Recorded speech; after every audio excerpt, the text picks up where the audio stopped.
Centre Mohamed Hassan Ouazzani pour la démocratie et le développement humain a le plaisir, le grand plaisir et l'honneur de recevoir aujourd'hui parmi nous le professeur Antoine Fleury, qui a bien voulu accepter, durant son passage au Maroc rapide et son calendrier très rétréci, de venir nous parler d'un sujet qui lui est cher et qui m'est cher, puisque nous avons eu l'occasion de travailler ensemble. Nous avons connu des devoirs dans ce domaine. Le sujet est très important et très intéressant, la documentation diplomatique. Je rappelle à l'assistance que, et surtout pour nos chers étudiants, que ce thème s'inscrit parfaitement dans le cadre de nos enseignements, de notre cours et de notre séminaire sur la diplomatie bilatérale et multilatérale. D'ailleurs, c'est un thème très important sur lequel nos étudiants réfléchissent en ce moment, les étudiants du master Nouvelle Tendance de droit international. En effet, comme on le sait, la documentation diplomatique constitue de nos jours un outil très important, essentiel pour la diplomatie. Il faut dire que la conservation des documents diplomatiques au niveau d'un État, et leur élaboration, leur gestion, présente bien entendu une utilité à plusieurs niveaux. On peut se limiter à 3 grands niveaux. D'abord, pour la mémoire du ministère des Affaires étrangères, puisque nous sommes concernés par la diplomatie, le droit diplomatique, etc. Lorsqu'on sait que ce département, il est chargé par les textes, par son organigramme, le dernier qui date de 2011, ce dernier, il est chargé de mener à bien la politique étrangère et notre diplomatie. Et aussi, il est chargé aussi de toutes les relations internationales de l'État marocain avec les autres pays étrangers. Il est donc essentiel pour ce département de nos jours qu'il se dote d'un service, des archives bien étoffées et bien organisées afin de pouvoir faciliter la consultation de ces documents au public, etc. Donc, il y a ce service qui existe. Le directeur des affaires juridiques et des traités, M. Hassan Azoulay, qui devait aussi venir aujourd'hui, je crois, il est maintenant ambassadeur, et j'ai appris qu'il est ambassadeur en Suisse. Donc, ça tombe bien. Mais malheureusement, je crois qu'en ce moment, il y a un remue-ménage au ministère. Beaucoup étaient invités, et je ne sais pas s'ils peuvent se déplacer, etc. J'espère que certains seront parmi eux tout à l'heure. Donc, il ne s'agit pas, comme certains pensent, d'un recueil de traités ou de conventions. Il ne s'agit pas aussi, comme certains pensent, de classer les documents n'importe comment. Mais surtout, de les étudier, de les dépouiller, de faire un tri. Et de voir aussi et d'analyser bien leur contenu afin de décider de les mettre au public et au moment convenu. La conservation des documents diplomatiques est en second lieu utile pour l'État lui-même. Et là, il y a quand même une notion très importante ici, c'est la raison d'État. Comme vous le savez, tout document diplomatique, d'ailleurs, peut toucher la raison d'État. Il existe aussi des documents qui peuvent toucher l'image de l'État lui-même, à l'égard de l'extérieur, mais aussi à l'égard aussi de l'intérieur, s'il s'agit par exemple de documents sur les droits de l'homme qui sont divulgués, etc. De même que, et le professeur Fleury va vous le dire, pendant les conflits armés, comme vous le savez, chaque belligérant, chaque partie essaie de divulguer des documents pour attaquer l'autre partie, etc. C'est toujours un élément d'attaque. Et nous avons aussi au Maroc connu, nous avons une affaire d'ailleurs très importante, l'affaire nationale, l'affaire du Sahara, qui d'ailleurs, il y a 2 périodes que nous, chercheurs, actuellement, nous sommes obligés, je dis bien, et hier on a eu une séance avec le président, avec les étudiants, le président de la commission des affaires étrangères, qui a sollicité et qui a demandé à ce que les Marocains fassent maintenant, il faut qu'ils fassent des recherches, des études, au niveau bien sûr du doctorat, etc. Parce que Dans certaines bibliothèques, on trouve beaucoup d'études par les Algériens, pour le Polisario, etc. Alors nous aussi, nous avons fait des études, mais il faut absolument intensifier ce domaine. Alors il y a deux périodes. La période avant la marche verte et la période après la marche verte. Avant la marche verte, il y a des documents très importants. On apprend que le président Ouare Boumediene avait assisté à une réunion de l'ONU arabe. Et il avait dit, l'Algérie n'a rien à voir avec l'affaire du Sahara. C'est une affaire qui concerne le Maroc et la Mauritanie. Après la marche verte, il a changé d'avis. Le gouvernement marocain, à l'époque, a essayé de divulguer justement et de faire publier l'enregistrement de cette déclaration qui existe toujours. Où est-il? Faut qu'on trouve, faut qu'on nous l'analyse. Voilà, ça c'est un document. Un document parmi les autres, parce que cette marche verte, cette affaire a été préparée comme il faut. Donc voilà pour le Maroc des documents qu'il faut un jour essayer de mettre en place. Troisième utilité, je passe rapidement parce que le professeur Fleury va vous parler de beaucoup de choses en détail. La troisième utilité pour la documentation, pour leur conservation, c'est pour les chercheurs. Les chercheurs, bien sûr, en droit international, d'une manière générale, et en droit diplomatique, puisque nous sommes concernés par la documentation diplomatique, en droit diplomatique et aussi en histoire de relations internationales, et ça c'est très important. Alors, il ne faut pas oublier que, quand même, il y a l'utilité des documents diplomatiques, mais il y a aussi les documents diplomatiques peuvent constituer aussi une arme. Une arme, pas diplomatique, mais une arme diplomatique, je ne sais pas si le mot peut exister dans les moments critiques de l'État. Il est inutile de vous rappeler ici un événement que nous avons vécu par les médias, etc., l'affaire Wikileaks. Vous avez entendu parler de ça. Et ce Suédois, je crois, Edouard Snowden, qui s'est réfugié en Russie, etc., il a fait publier des documents qui ont posé, qui allaient donner même une guerre. Ça a donné d'ailleurs une guerre de mots, etc., etc. Alors, ça c'est le côté, si vous voulez, pratique de la technologie. Il faut dire que, s'agissant de la technologie, les États sont partagés au niveau de la documentation diplomatique entre deux tendances, entre la confidentialité et entre la publication exceptionnelle. Faut-il garder des documents et un jour, quelqu'un peut les sortir et provoquer justement un problème, ou commencer à les étudier et les publier. Alors, le progrès technique va beaucoup plus vers la publication que pour la confidentialité. Alors, sur le plan marocain, bien sûr, nous avons travaillé sur ce problème, le professeur Fleury et moi-même, en 2000, on a été sollicité par le ministère des Affaires étrangères.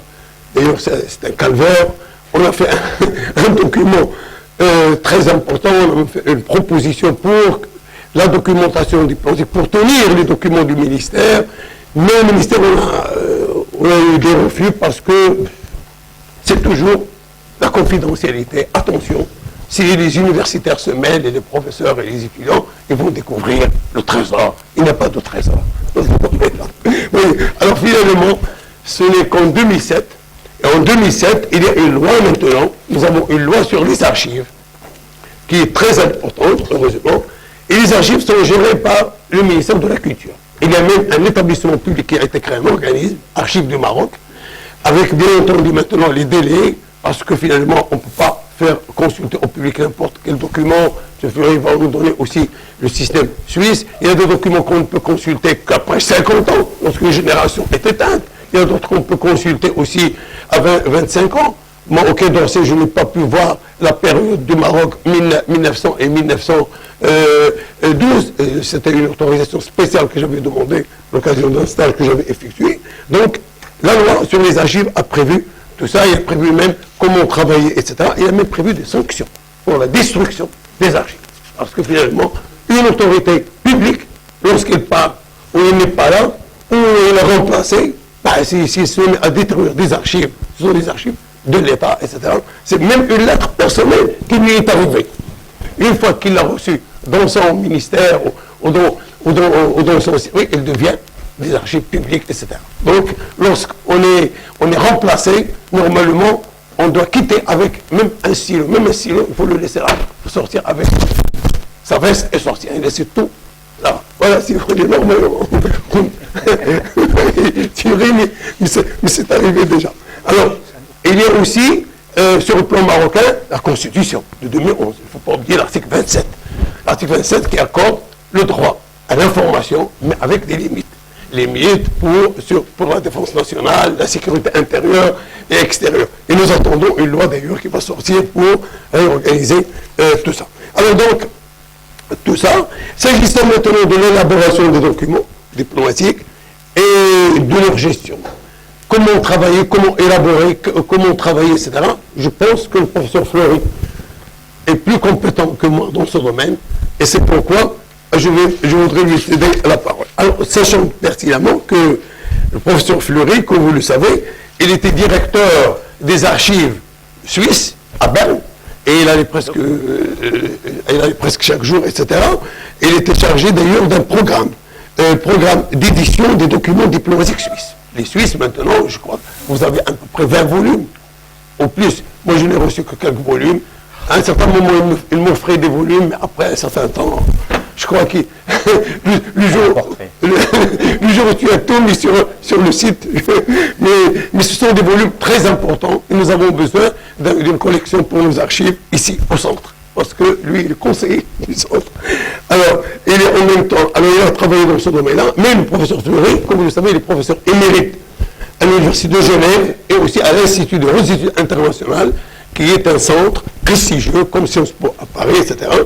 Et il a toujours enseigné l'histoire des relations internationales et l'intégration européenne. Alors, il a beaucoup de publications à ce niveau-là, beaucoup de recherches, etc. Il faut aller dans le site. Je crois que le site qu'on vous a donné dans l'invitation, vous pouvez le trouver même sur notre site, vous pouvez trouver ces publications. Alors, il s'est intéressé surtout à l'histoire des relations internationales au XXe siècle, bien entendu, et surtout entre les deux guerres, surtout pour les problèmes de la coopération, etc.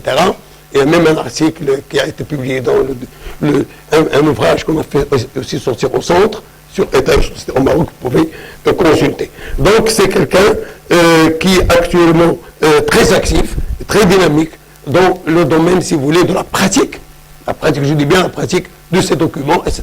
Parce que les historiens, généralement de relations internationales, s'intéressent beaucoup aux archives, d'ailleurs sur leur matière première, et c'est très intéressant d'écouter un grand historien comme Antoine Fleury, à qui je cède la parole tout de suite. Merci, cher ami. Donne-toi la parole. Et ça m'embarrasse un petit peu parce que j'ai l'impression que je devrais répondre à toutes ces questions que tu as déjà évoquées. Tu dis ce que tu as sur le cœur. Je vais essayer, pensant qu'il s'agissait d'étudiants d'abord, de donner surtout des indications, de l'information sur ce phénomène d'édition de documents diplomatiques. Le mot document diplomatique, c'est plutôt la terminologie française. Dans d'autres pays, ça s'appelle Papers for Foreign Relations, Akten für deutsche Auswärtige Politik, etc. Mais disons, les langues latines ont assez mis cette terminologie de documents diplomatiques en italien, en les belges aussi, etc. Et nous, les Suisses aussi, on a appelé ça plutôt comme ça. Mais ça, c'est purement terminologie. La seule première question que j'aimerais juste vous aborder, c'est pourquoi des collections de documents diplomatiques et à partir de quand et où en est-on de nos jours? Tout d'abord, le besoin de publier des documents d'État sont venus en priorité dans des États où il y a le contrôle démocratique sur l'État et dont la politique étrangère est étroitement liée à la politique de l'État. Donc, dans une démocratie, la politique étrangère ne doit pas être confinée à un statut spécial ou à un domaine réservé, comme c'est encore le cas dans une des grandes démocraties que vous connaissez fort bien, où il y a toujours quelque chose de domaine réservé. Et dans les démocraties parlementaires, ce n'est pas le cas. Et le coup d'envoi est venu d'abord de ce qui est la plus grande démocratie, la première et la plus grande, sont les États-Unis d'Amérique. Je ne peux rien, mais c'est la réalité. puisque le premier projet et ordonnance présidentielle de publier des documents a été donné par le président Lincoln en 1861. À l'époque, bien entendu, il y avait eu la guerre civile, on était en plein conflit, il y avait des thèses importantes sur la nature même de l'État, et il y a eu cette volonté, après tout, de remonter aux sources, les pères fondateurs, et ainsi de suite, et qu'est-ce qu'on a fait depuis les décennies précédentes. Et c'est comme ça qu'on a commencé à publier ce qu'on appelle les documents d'État, et qui illustrent les relations internationales de cette République américaine. De fil en aiguille, cela répond quand même à ce besoin de contrôle démocratique sur la politique étrangère. Je ne veux pas vous faire un cours ici sur le fonctionnement de l'État américain, ça nous prendrait beaucoup trop de temps, mais c'est quand même, on peut dire, l'ancrage premier de cette nécessité, ce n'est pas un besoin. Pour eux, c'est une nécessité pour le Congrès, donc les deux chambres américaines, d'avoir la haute main sur la politique étrangère, et c'est encore le cas jusqu'à nos jours. Le président, s'il n'a pas une majorité, il a pratiquement les mains liées pour toute décision importante qui ne recevrait pas l'assentiment du Congrès, donc des représentants du peuple américain dûment élu. Ça c'est, disons, le modèle, et qui va se développer par la suite dans tous les régimes démocratiques parlementaires, et qui dominent largement en Europe déjà au XIXe siècle, au XXe siècle, et qui se sont perfectionnés ces derniers temps. L'État où ce contrôle démocratique est le plus extrême et unique pendant longtemps, c'est la Suisse. Parce que la Suisse, ce n'est pas les chambres, ce n'est pas le Parlement qui a le dernier mot. Ça, c'est pas à la base, mais c'est venu au cours du XXe siècle. C'est une conquête démocratique d'exercer le contrôle sur la politique étrangère. Ça a commencé surtout après la Première Guerre mondiale. Je ne peux pas vous faire toute l'histoire parce que ce serait trop loin. Et jusqu'à présent, effectivement, dès que l'État propose, les instances, les commissions parlementaires, commissions des affaires étrangères, commissions de ceci et de cela, proposent quelque chose, le peuple, sur toute affaire, y compris la politique étrangère. Donc toutes nos relations importantes avec l'Europe aujourd'hui, le dernier mot, c'est le peuple.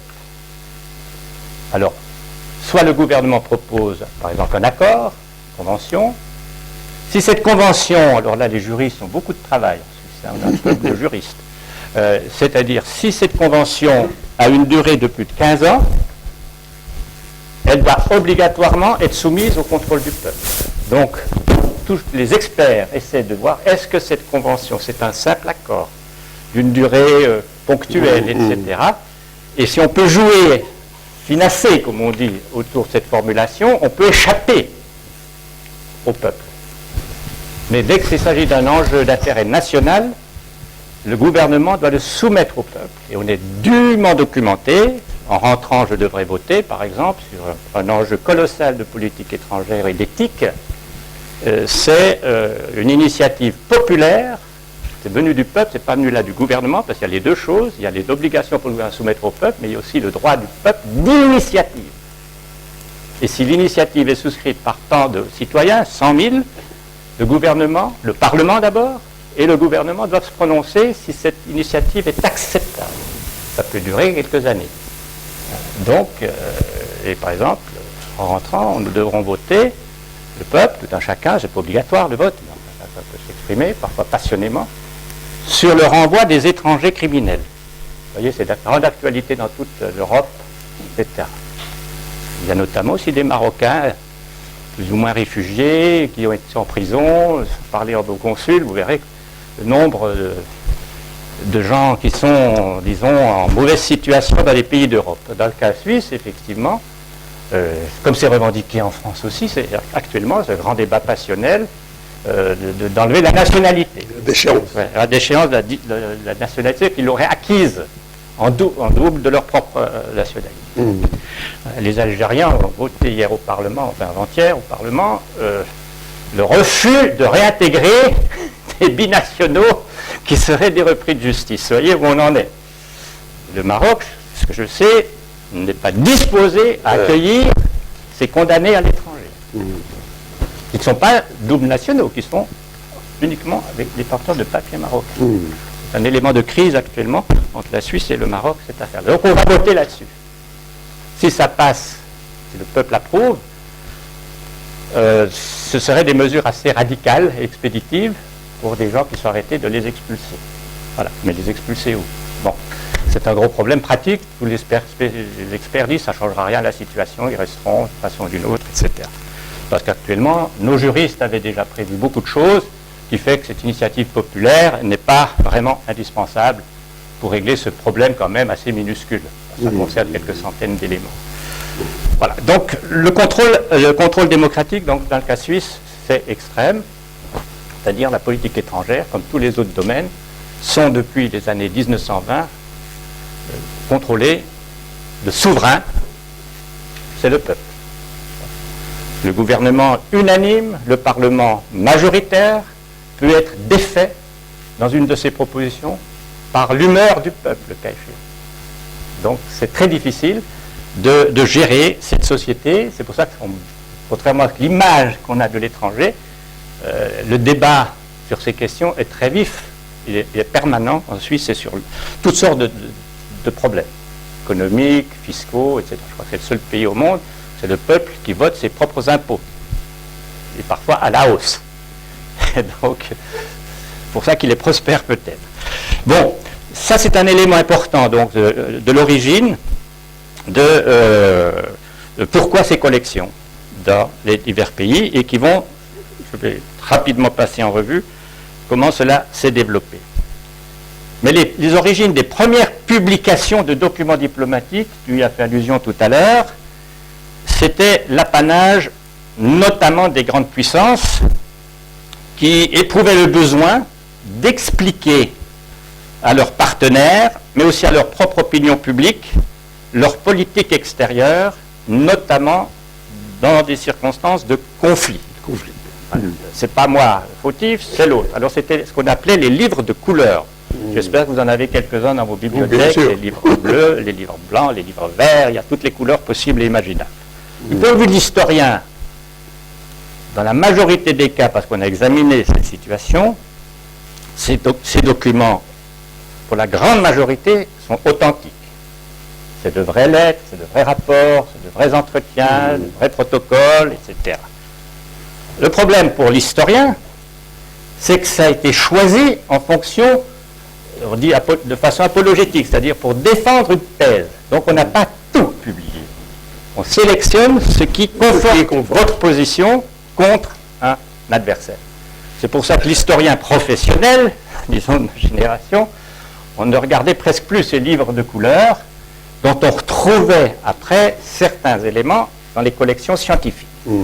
Donc ça c'est le premier point de départ, ces livres de couleurs qui n'avaient pas des critères scientifiques, bien qu'ils aient été imprimés correctement pour la grande majorité d'entre eux. La deuxième étape pour avancer dans cette publication, c'était effectivement, comme je l'évoquais tout à l'heure, la nécessité d'expliquer à son propre peuple ou à ses instances décisionnelles ce qu'on fait en matière de politique étrangère. Et ça, ce sont les Américains qui vont continuer, ils ont commencé en 1861, ils vont continuer. Et c'est ça qui est très intéressant pour les étudiants. Je ne sais pas si votre université détient la collection complète des documents diplomatiques américains, ils l'offrent. Ils l'offrent, oui. C'est des centaines d'exemplaires, ce sont plusieurs centaines d'exemplaires.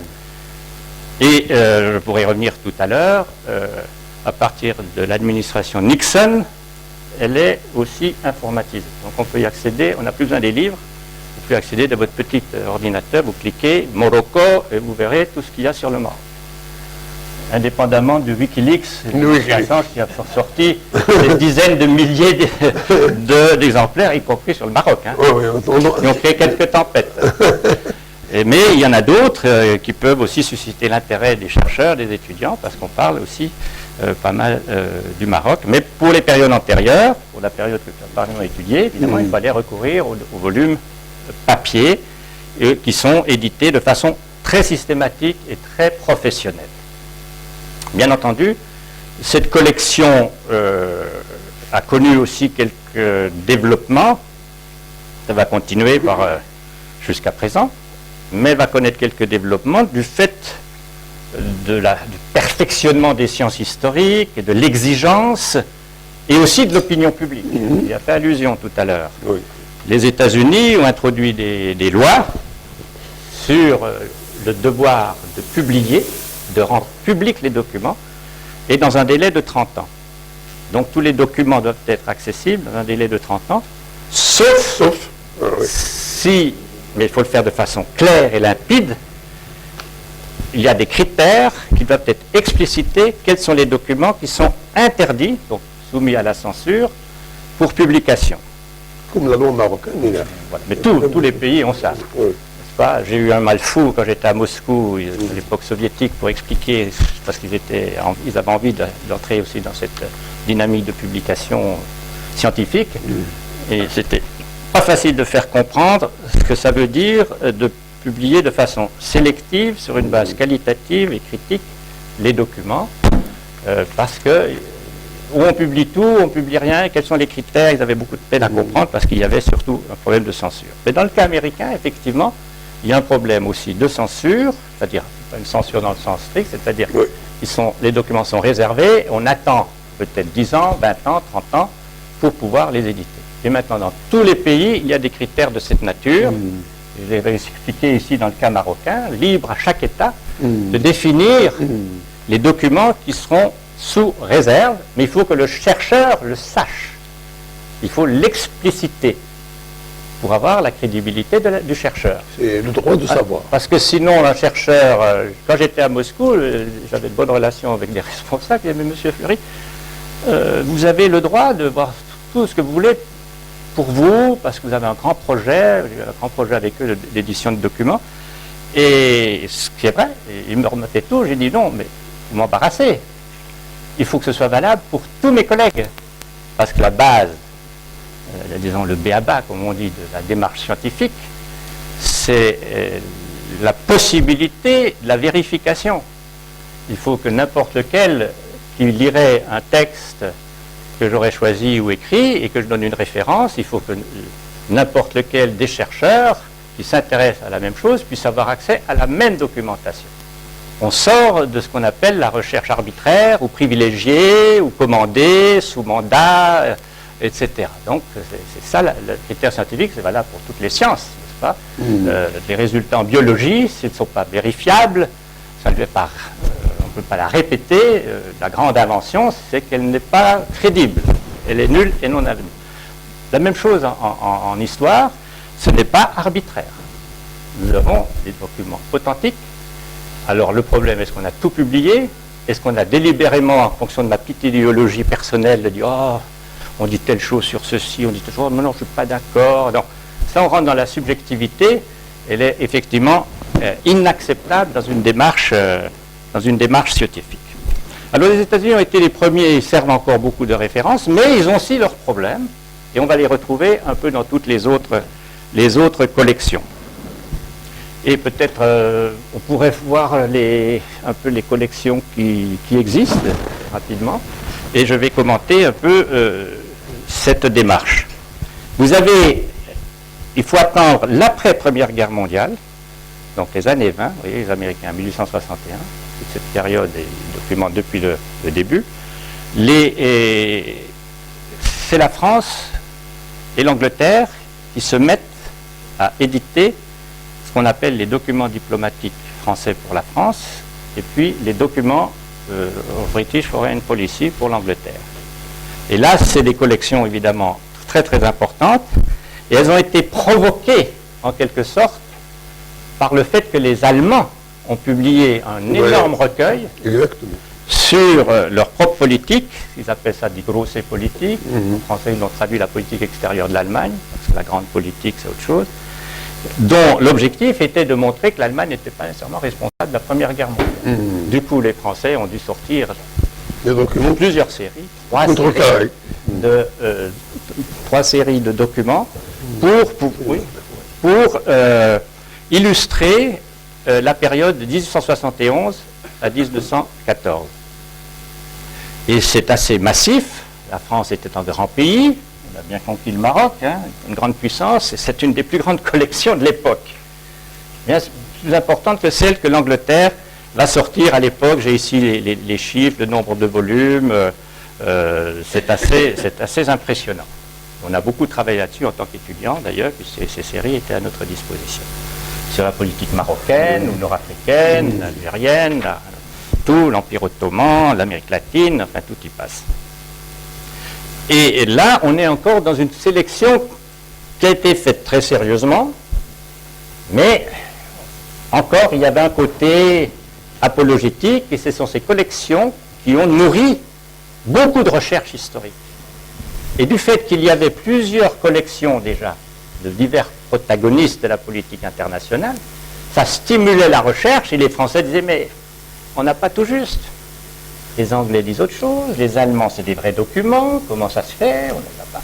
Donc on a commencé à avoir une approche multilatérale et multinationale et éviter le statocentrisme de chaque politique étrangère pour entrer dans ce qu'on va appeler un peu plus tard cette discipline des relations internationales qui n'existait pas. Partout il y a des chaires de politique, d'histoire contemporaine ou sciences politiques, de politique étrangère, mais pas de relations internationales. C'était toujours moi et les autres. Le concept relations internationales, c'est tout ce monde ensemble, qu'est-ce qu'ils font entre eux. C'est une toute autre approche conceptuelle. Il m'a fallu beaucoup de temps pour convaincre mes sponsors en Suisse, pour les convaincre de ça. C'était une nécessité d'aborder notre position internationale avec les points de vue de la majorité des acteurs, sinon de tous les acteurs. Vous voyez que tout ça s'étoffe avec le temps. Une première partie, c'est l'Europe, entre eux, et ensuite le reste du monde. Alors là, il y a eu cette dynamique pour couvrir la période de l'avant-première guerre mondiale, enfin, pour justifier les positions des uns et des autres, suscitant ainsi des débats historiographiques importants sur les causes de la guerre, au point que, quand moi j'étais étudiant, vous aviez des chercheurs français qui disaient que l'Allemagne n'était pas si coupable que ça. Ils ont sorti des grandes thèses d'État pour démontrer ça. C'était pas la thèse officielle. Imaginez les conséquences. La thèse officielle, c'est la France, c'est l'Allemagne qui était coupable. Ben, ça a coûté des réparations, des milliards, des crises internationales, l'Allemagne paralysée, etc. Puis après, les historiens qui viennent dire c'était pas si juste que ça. Les Allemands n'avaient pas tout tort, etc. Donc ça avait soulevé pas mal de polémiques, et vous avez des historiens allemands qui ont dit non, on était très, très coupables parce que nous avions une classe politique impérialiste, etc. Parce qu'il y avait le marxisme, enfin bref. Il y a tous ces courants qui viennent interférer dans les approches de l'histoire. Alors cette période a suscité pas mal d'énergie, évidemment, de la part des historiens pour publier tout ça. Beaucoup de moyens des ministères des Affaires étrangères pour publier ces collections, parce qu'il y avait un enjeu politique en tant que tel. Ce n'était pas un enjeu historique, ce n'était pas un enjeu scientifique d'abord. Alors il faut attendre l'après Deuxième Guerre mondiale pour qu'il y ait une nouvelle dynamique. Et là aussi une dynamique assez problématique, parce que les vainqueurs de la Deuxième Guerre mondiale, qu'on appelle les puissances alliées et associées, avaient pu mettre la main sur tous les papiers allemands, les archives allemandes. Elles ont été toutes prises, les Américains les ont microfilmées à l'époque, on les emportait chez eux, enfin bref, et de fil en aiguille, on les a rapatriés en Allemagne, mais c'est des historiens, donc plusieurs de mes amis de ma cogénération, qui leur donnaient beaucoup de travail pour travailler à l'édition des documents diplomatiques allemands pour la période 1933-1945, pas les années 20, mais la période hitlérienne. Donc c'était un choix de vainqueur, mais qui a été fait de façon très scientifique, très ouverte, puisqu'on ne pouvait rien cacher là. On avait essayé de cacher, c'était des historiens anglais, français, américains, qui publiaient ces documents. Donc ils n'avaient aucune raison de cacher quoi que ce soit de la politique allemande. Et c'est une exception dans toute l'histoire de la publication des collections diplomatiques, c'est qu'on trouvait tellement important de documenter cette politique étrangère de l'Allemagne nazie, qu'on l'a traduit, ces volumes sont traduits en anglais, les plus grandes diffusions, En et italien. en français, Oui. sous les archives secrètes de la Wilhelmstrasse. Drôle de titre, mais c'est comme ça, c'est très français. Mais on y trouve là des traductions de ces documents. C'est pourtant, pour ceux qui ne lisent pas l'allemand ou qui ne lisent pas l'anglais, qu'on trouve pour toute cette période des traductions françaises uniques. Ça coûtait excessivement cher, mais c'était toutes les puissances alliées qui étaient réunies dans cette affaire. Parallèlement, les Américains ont continué leur publication, ce qui est très intéressant. Et puis ils ont établi un critère de publier les documents pertinents sur la politique étrangère en fonction des présidents. Tel président, telle période, et on publie. Le prochain, etc. Et en même temps, c'est tout un problème, je ne vais pas étendre sur la pratique américaine qui est passionnante, c'est-à-dire chaque administration d'un président a ensuite sa propre library, ses propres archives, ses centres de recherche, enfin c'est gigantesque. Et là, pour les documents diplomatiques, effectivement, c'est les papiers essentiellement du Department of State pendant longtemps, donc du département d'État, du ministère des Affaires étrangères. Mais progressivement, on va y introduire, dans les années 60, 70 et maintenant, d'autres dimensions des relations internationales qui ressortent moins de la politique étrangère que de problèmes plus importants encore, qui est la sécurité, le nucléaire, la science. J'ai fait un colloque avec eux sur le début des attachés scientifiques. À partir de quand on a eu l'idée de mettre des attachés scientifiques dans les ambassades. Parce que la science devenait un enjeu de puissance. Vous voyez ? Et ça, c'est très intéressant comment ça s'échafaude. Et cela aussi, c'est les Américains qui ont commencé. Aussi, les Français, sur une autre formule, ont commencé à introduire ces attachés qui sont devenus maintenant des conseillers scientifiques, l'ambassade, etc. Tout ça se développe. Je ne sais pas si le Maroc dispose d'un conseiller scientifique dans ce sens-là des sciences fortes dans ses ambassades. Je n'ai pas fait d'enquête pour m'en rendre compte.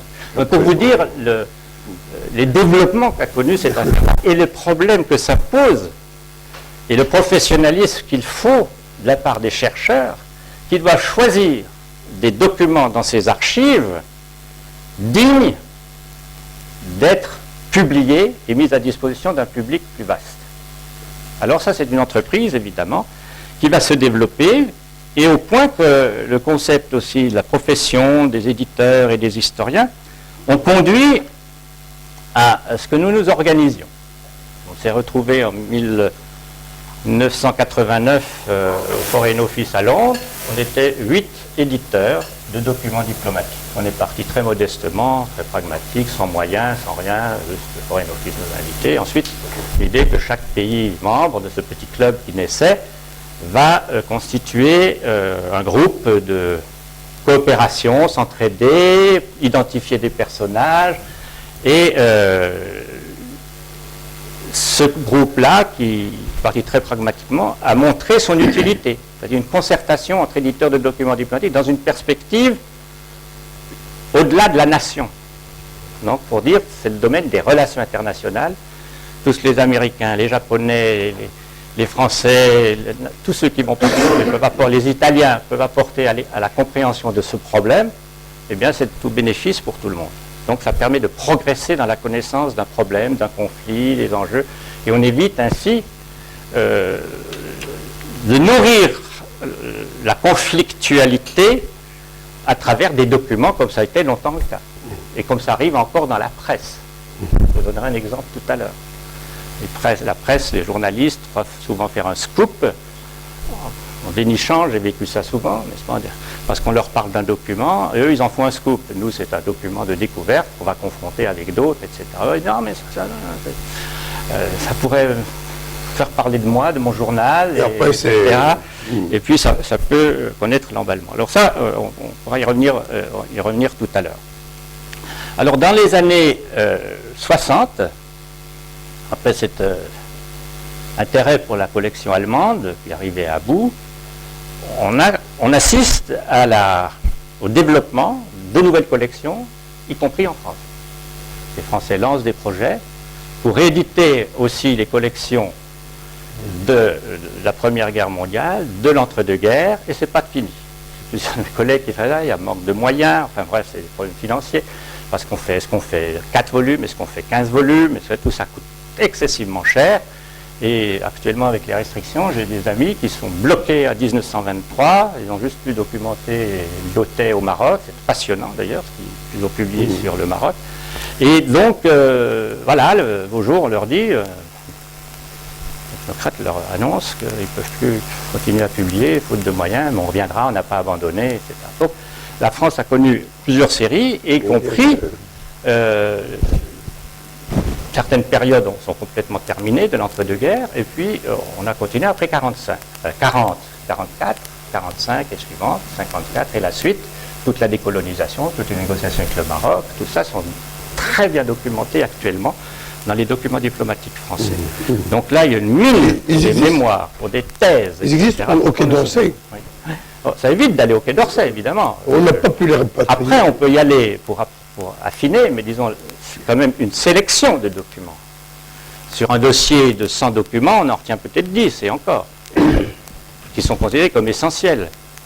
Mais ça fonctionne très bien parce que, par exemple, il y a une négociation qui démarre, il y a tellement d'étapes, des petits billets, des choses comme ça, puis à un moment, il y a la synthèse bien documentée, etc., qui permet évidemment de renoncer à toutes sortes de documents intermédiaires que nous avions retenus, bien que l'historien aime bien les documents initiateurs, les documents où il y a des divergences, où il y a des conflits, etc., plutôt que de privilégier le document final. Le juriste se contente du document final, sauf s'il veut entrer sur les origines d'une convention et des choses de ce genre. Ce qui peut être pertinent quand il y a un conflit. Pour l'interprétation, ça peut être très utile d'avoir les sources. Mais normalement, on ne peut pas. Là, c'est posé, pour rester à cette problématique éditoriale, une énorme question avec l'introduction de l'informatisation dans les administrations publiques, et y compris des organisations internationales, puisque je suis à Genève, je me suis beaucoup intéressé à la promotion des archives des organisations internationales, ça n'intéressait strictement personne. Donc l'idée c'était de les évacuer, parce que ça prend beaucoup de place, et donc quoi conserver, c'est des débats d'archivistes, et les archivistes ont maintenant des doctrines très rigoureuses d'éliminer. Qu'est-ce qu'on garde? Alors, avec l'informatique, la question s'est posée, ça se pose tout le temps, il a fallu introduire des règles éthiques, en quelque sorte, et professionnelles pour les administrations, de dire, il faut bien réfléchir avant de détruire, par exemple, des débats sur l'origine d'une décision, de politique étrangère ou de quoi que ce soit. Pourquoi? Parce que si on prend que la décision finale, on ne sait pas d'où vient la chose. Pourquoi on a choisi celle-là? Il y avait d'autres options. Et c'est ça qui peut être intéressant pour l'histoire. Pourquoi, à un moment donné, on a choisi de faire telle chose et pas telle autre? Alors, le technicien d'informatique, vous travaillez vous-même dans le traitement de texte, vous faites des brouillons. Hein? Vous avancez, vous nettoyez tout, ça va à la poubelle, et puis vous gardez votre rédaction finale que vous allez remettre au professeur.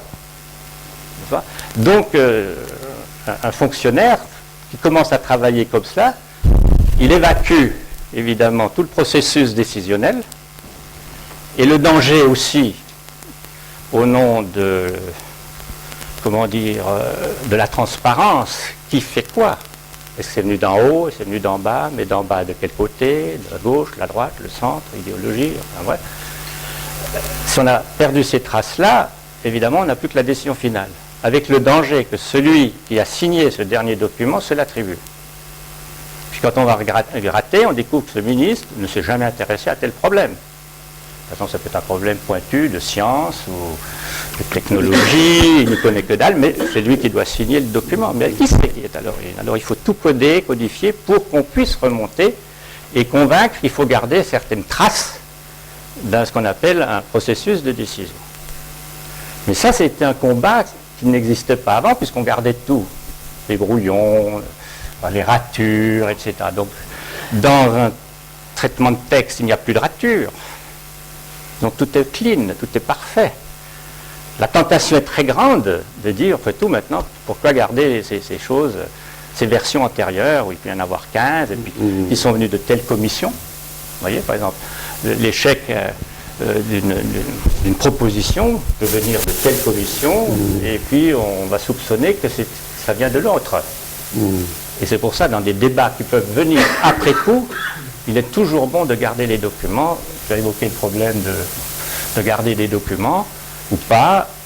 Effectivement, la raison d'État, dans le sens noble du thème, d'État et non des fonctionnaires ou des hommes politiques, la raison d'État, c'est qu'il ne faudrait rien détruire. Pourquoi? Parce que vous pouvez avoir un débat.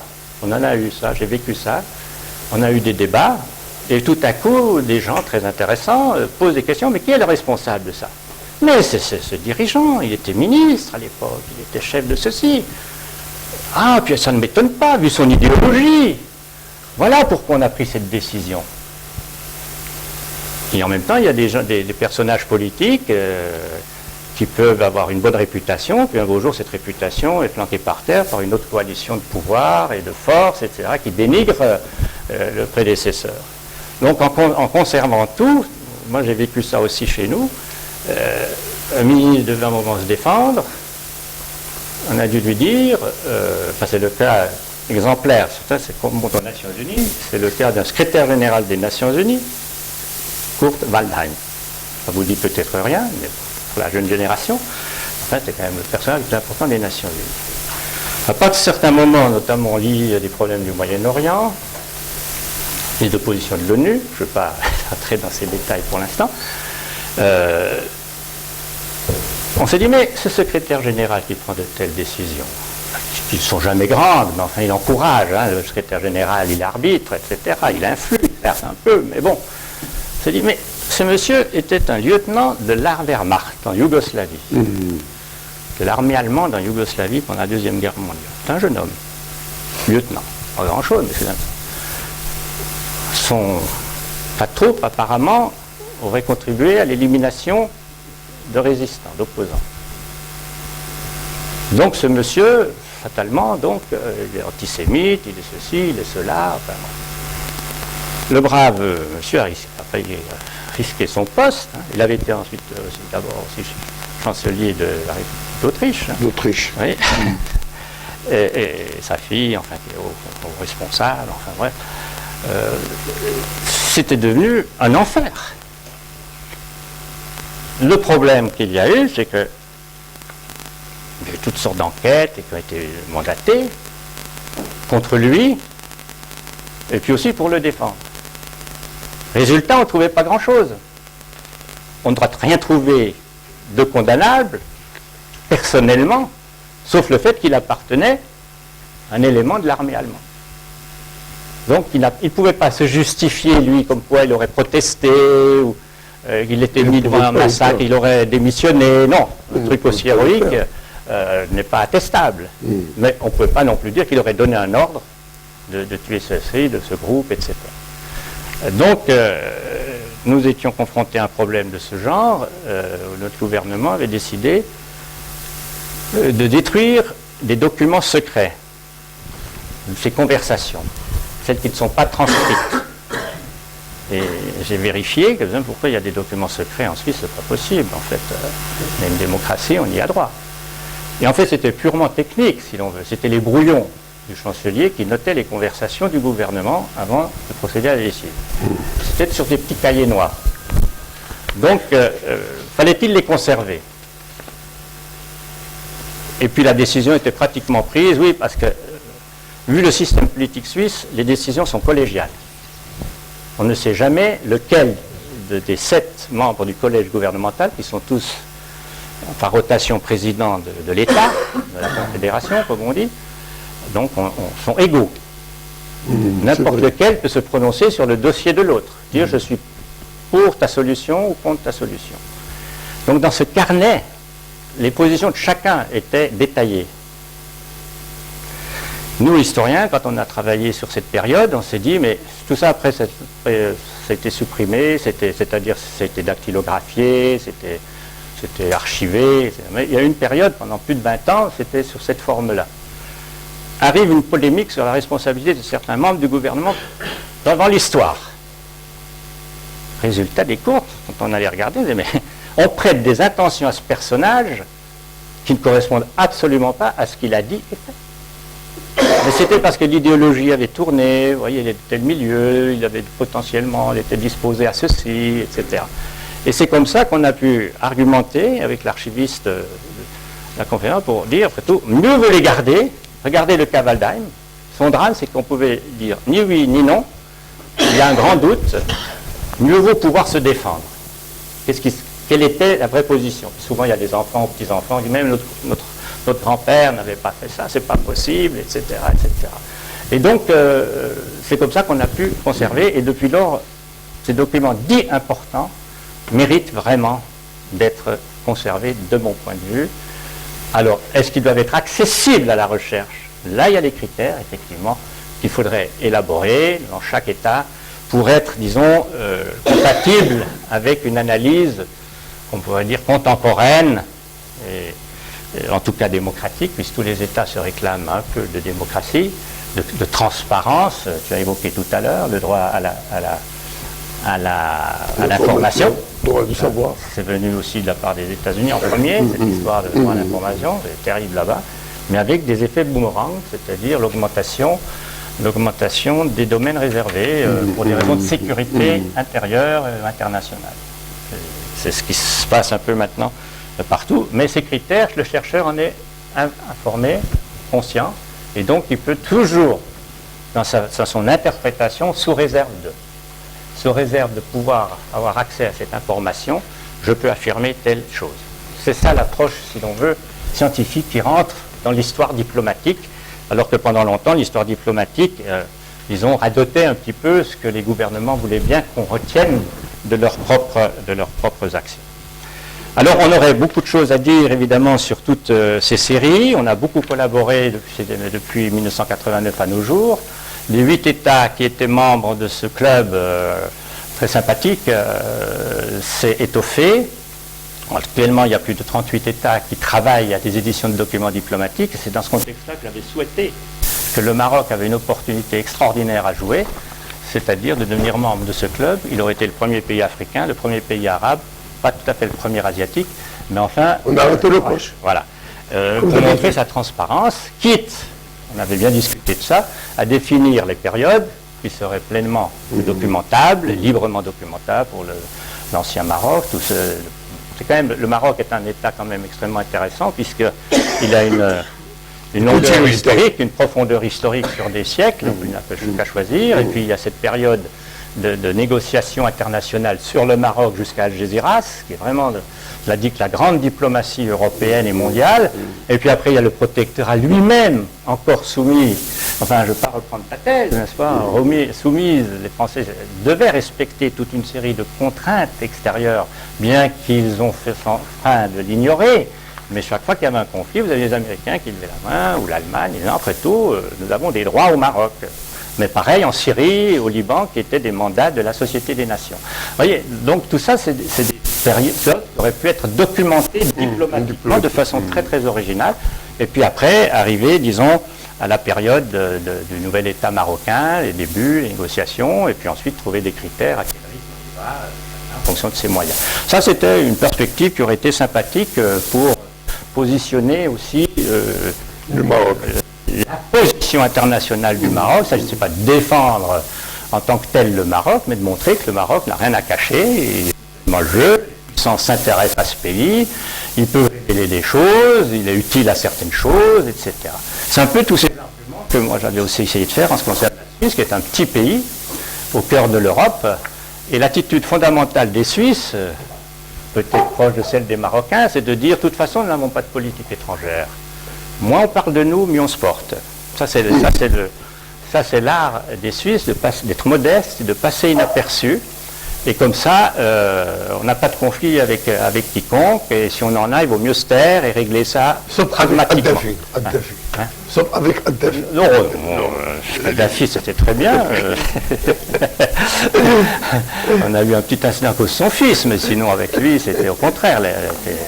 Tout allait normalement. On est prudent, on n'est jamais trop avec prudent. On est d'abord, il faut d'abord être en petit État, doit être d'abord en très bon terme, à n'importe quel prix presque, sauf quand il y a la dignité qui est en cause. Pendant les guerres, on a vécu ça, avec l'Allemagne, etc., ou la France. Pendant longtemps, c'était la France qui était dangereuse, ensuite l'Allemagne, ensuite la France, etc. Donc, d'être bien avec ses voisins, c'est le secret de la prospérité. En plus, quand les deux voisins sont en conflit, on peut peut-être en bénéficier, mais c'est très délicat. C'est des situations, vraiment, que parfois on pense à l'étranger, c'est des situations extrêmement délicates parce que l'un demande exactement ce que l'autre ne veut pas qu'on lui fournisse et vice-versa. Donc, dans la Deuxième Guerre mondiale, dans la Première Guerre mondiale, c'était extrêmement compliqué parce que les deux puissances, les deux blocs ont asservi économiquement la Suisse. Ils ont asservi. Donc, c'est un élément de prospérité, comme l'Espagne aussi, dans la Première Guerre mondiale. C'est-à-dire on veut faire produire chez vous, à l'abri des bombardements, tout ce que nous ne pouvons plus faire chez nous. Donc, on vous fournit des matières premières, mais à condition de nous fournir ce qui en sort. Mais pas que ça chez l'ennemi. Alors, que faire avec le chocolat? Qui vont dans toutes les troupes. Non, c'est concret. Donc, il y a des choses de ce genre. Dans la Deuxième Guerre mondiale, ça a été l'objet de graves problèmes pour l'après-guerre, parce qu'effectivement, l'Allemagne dominait toute l'Europe, il n'y a que la Suisse au milieu, qui était restée indépendante, pleinement indépendante, mais totalement dépendante économiquement du bon vouloir de l'Allemagne. Les États-Unis étaient très loin, l'Angleterre était affairée par son empire, elle ne peut pas contrer l'Europe, et là, on a pu s'en sortir. Ce qui nous a valu beaucoup de problèmes, beaucoup de critiques et beaucoup de jalousie, évidemment. Accusation de complicité avec le nazisme, alors que les Allemands avaient très bien compris qu'eux aussi avaient à gagner, contrairement à certains excités en Allemagne, qu'ils avaient intérêt, eux aussi, à voir la Suisse indépendante et prospère. Enfin, puis les tunnels, etc., donc le transit. Donc c'est une période qui a donné beaucoup à réfléchir, et c'est là qu'il y avait effectivement la nécessité d'arriver à documenter ces périodes-là de façon scientifique et objective. C'est ainsi qu'on a lancé, on était de jeunes étudiants, près comme vous, on s'est dit, mais pourquoi on ne documente pas aussi nos relations internationales? C'est ainsi qu'on a mis sur pied, en sollicitant les académies, les universités, pour dire, après tout, pourquoi on ne ferait pas un truc scientifique comme les grandes collections diplomatiques. On travaillait sur les FROOS, donc les documents américains, qui couvraient le monde entier. Il faut tout trouver sur le monde entier, à l'américaine bien entendu, mais les informations sont là, objectives, les chiffres, etc.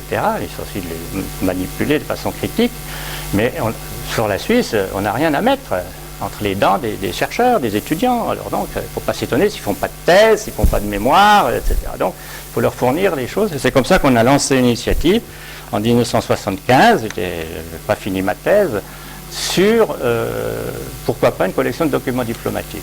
La plupart des professeurs étaient très sceptiques, critiques, ça n'intéressera personne, et puis il y a l'allemand, il y a le français, enfin ça pose d'énormes problèmes pratiques aussi pour arriver à bout. Et puis voilà, j'ai été un peu chargé d'élaborer ce projet, et de fil en aiguille, on est arrivé à un très bon résultat. On a eu l'idée, on va partir depuis le début à l'américaine. J'étais vraiment encouragé par nos amis français aussi qui trouvaient il faut documenter la Suisse, elle joue un rôle important au cœur de l'Europe, donc allez-y, etc. Et puis comme ça, on a pu convaincre l'Académie en Suisse, le Fonds national de la recherche, de soutenir une petite équipe de jeunes chercheurs pour faire des propositions de sélection, etc. Puis après, tout le monde a trouvé que c'était vraiment intéressant, qu'il fallait continuer, et notamment du fait, durant l'intervalle, disons, l'appel démocratique. C'est-à-dire les gens veulent savoir ce qui s'est passé et donc fournir des documents de la plus haute fiabilité à disposition du public, des professeurs, des chercheurs. Alors on a démarré en 1975, aujourd'hui ça continue très très bien, je suis très content puis je ne suis plus responsable, mais on a fait une première série de 1848, c'est la naissance de l'État fédéral, donc la Suisse est un jeune État relativement. 1848 jusqu'à 1945, et ça fait 16 gros volumes, avec l'édition un peu traditionnelle, papier, etc. Et ensuite, on m'a dit, monsieur Fleury, tout ça nous coûte excessivement cher. Est-ce qu'on va continuer, etc. 1945, oui. Donc, que faire? Et là, arrivait la génération informatique, et j'ai dit, pourquoi on ne ferait pas quelque chose avec les moyens? On ne parlait pas encore d'Internet, hein. C'était les CD-ROM, à la mode, qui commençaient, on mettrait tout sur des CD-ROM. Les Américains, qui étaient un peu en avance, maintenant c'est totalement archaïque, ils avaient fait des microfiches. J'ai reçu, j'ai une valise de microfiches qui, en complément des volumes papier. Alors bon, j'aurais pu les donner au Maroc, mais il faut avoir une machine maintenant. Il n'y a plus de machine pour lire ces microfiches. Donc, vous voyez, ils ont investi quelque chose de phénoménal dans des microfiches où il y a des milliers et des milliers de documents, en plus des volumes papier. Donc, c'est des millions de documents à disposition de la recherche. Donc, il faut être équipé. Dans les instituts, disons, chez nous, on a la possibilité d'aller sur ces microfiches. Mais quand on va à la bibliothèque, on demande ça, « Oh, vous en êtes encore là ?» Bon, c'est comme si on va chercher quelque chose d'un papier du Moyen-Âge. Donc, alors arrive l'informatique, et là-dessus, il y a eu de tels progrès, on a opté pour faire carrément sur Internet. Et je suis venu avec des projets là-dessus. On a continué les volumes papier, mais ils seront moins coûteux, ils seront plus simples. Et donc, on va arriver à faire une proposition. On a été les premiers au niveau international à le faire. C'est-à-dire, on va reproduire en facsimilé carrément les documents des archives, de ceux que nous allons sélectionner. Donc, si on a par exemple 100 documents ou 150 documents dans un volume, on pourra en avoir 800 ou 900, on peut même faire plus, mais c'est du travail, hein, je peux vous dire, pour le mettre sur un support Internet. Oui. Et là, c'est des choses qu'on va faire, je ne sais pas, Madame Berada, si vous pouviez juste les projeter, les premiers, ce que ça donne. Premier volume. Par Internet, ce que ça donne, parce que l'argument, c'était de dire, après tout, ça ne coûte pas moins cher, le tout, en fait. Parce qu'il faut une équipe qui travaille, qui est du corps, mais les retombées sont incomparables. C'est-à-dire, vous pouvez, le document que vous sélectionnez, si vous l'avez dans un livre, il faut acheter le livre, il faut le diffuser, l'envoyer en Amérique, etc. Ouais, vous êtes au 25 ? Non, ça c'est les États-Unis. Les États-Unis, oui. Et la Suisse ? Et puis alors la Suisse, ça va venir. Vous pouvez toujours regarder, mais je vais les commenter. Oui. Et on est arrivé effectivement, à partir de 1945, à proposer cette formule mixte, en reproduisant des documents carrément en format d'archives, donc ça s'appelle facsimilé. Ce qui est un énorme avantage pour l'historien, c'est-à-dire il voit le document tel qu'il le verrait dans les archives. Et quand j'ai proposé ça à une conférence, une de nos conférences des éditeurs de documents diplomatiques, évidemment tous mes collègues étaient fascinés de voir que c'est ça l'avenir.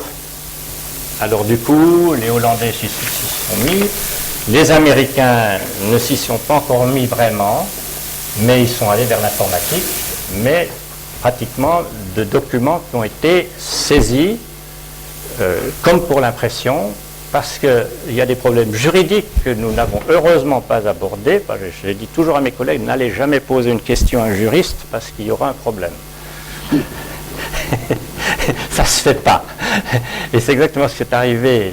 Le responsable de ces publications à Washington nous avouait très clairement, lui pour des raisons purement techniques, c'est-à-dire d'indication sur le document, de l'enregistrement et des destinataires qui révèlent des informations qu'il ne souhaite pas rendre publiques. Vous voyez la nuance. Chez nous, on s'en fout un peu, on s'est dit après tout, tout est indiqué, à qui ça a été dispatché, etc. Parce que c'est vrai, depuis maintenant la découverte du carbone, du papier carbone, je ne sais pas si les étudiants savent encore ce que c'est-à-dire du double. D'abord, il y avait 5 copies, 3 copies, 15 copies. À l'heure du traitement de texte, c'est illimité. Et donc, ces documents qu'on dit appartenant au ministère des Affaires étrangères, en fait, vous le trouvez au moins dans 15 autres administrations. Le cas échéant, hein, ça peut être réservé à la chancellerie, etc.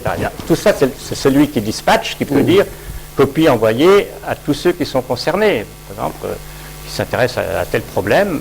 Il y a toutes sortes de gens dans l'administration qui s'intéressent à l'environnement maintenant. Il n'y a pas qu'un office de l'environnement, un département de l'environnement, mais ça peut intéresser les affaires étrangères, ça peut intéresser la finance, ça peut intéresser l'économie, la numérisation maintenant, puis tac. Alors, ce document confidentiel se trouve en fait déjà disponible dans toutes sortes de secteurs et donc il peut y avoir des fuites. C'est le problème des fuites. avec ces nouvelles technologies.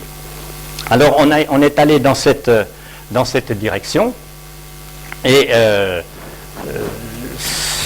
d'abord l'équipe de chercheurs évidemment était enthousiaste, les informaticiens qu'on a réussi à mettre là-dedans étaient totalement passionnés parce qu'on innovait, on faisait quelque chose qui n'existait pas, on n'a pas acheté un logiciel tout fait, il a fallu le fabriquer, adapter dans un pays aussi complexe que la Suisse, parce que la Suisse, un jour vous serez confronté à ce problème, parce que nous avons les langues officielles, il y a 3 langues officielles importantes, donc il y a des documents en allemand, en italien, en français, et donc on doit les reproduire, et il faudrait les rendre équivalents, enfin accessibles, par le titre au moins. Donc tout ça c'est un énorme travail pour rendre accessibles des documents dans un pays plurilingue. Nos amis belges, évidemment, quand je leur ai parlé de ça, ils m'ont dit on aimerait faire comme vous, on aimerait, mais non, c'est ou comme ça, voilà. Tranché, voilà. Tout en flamand, tout en flamand. Voilà, terminé.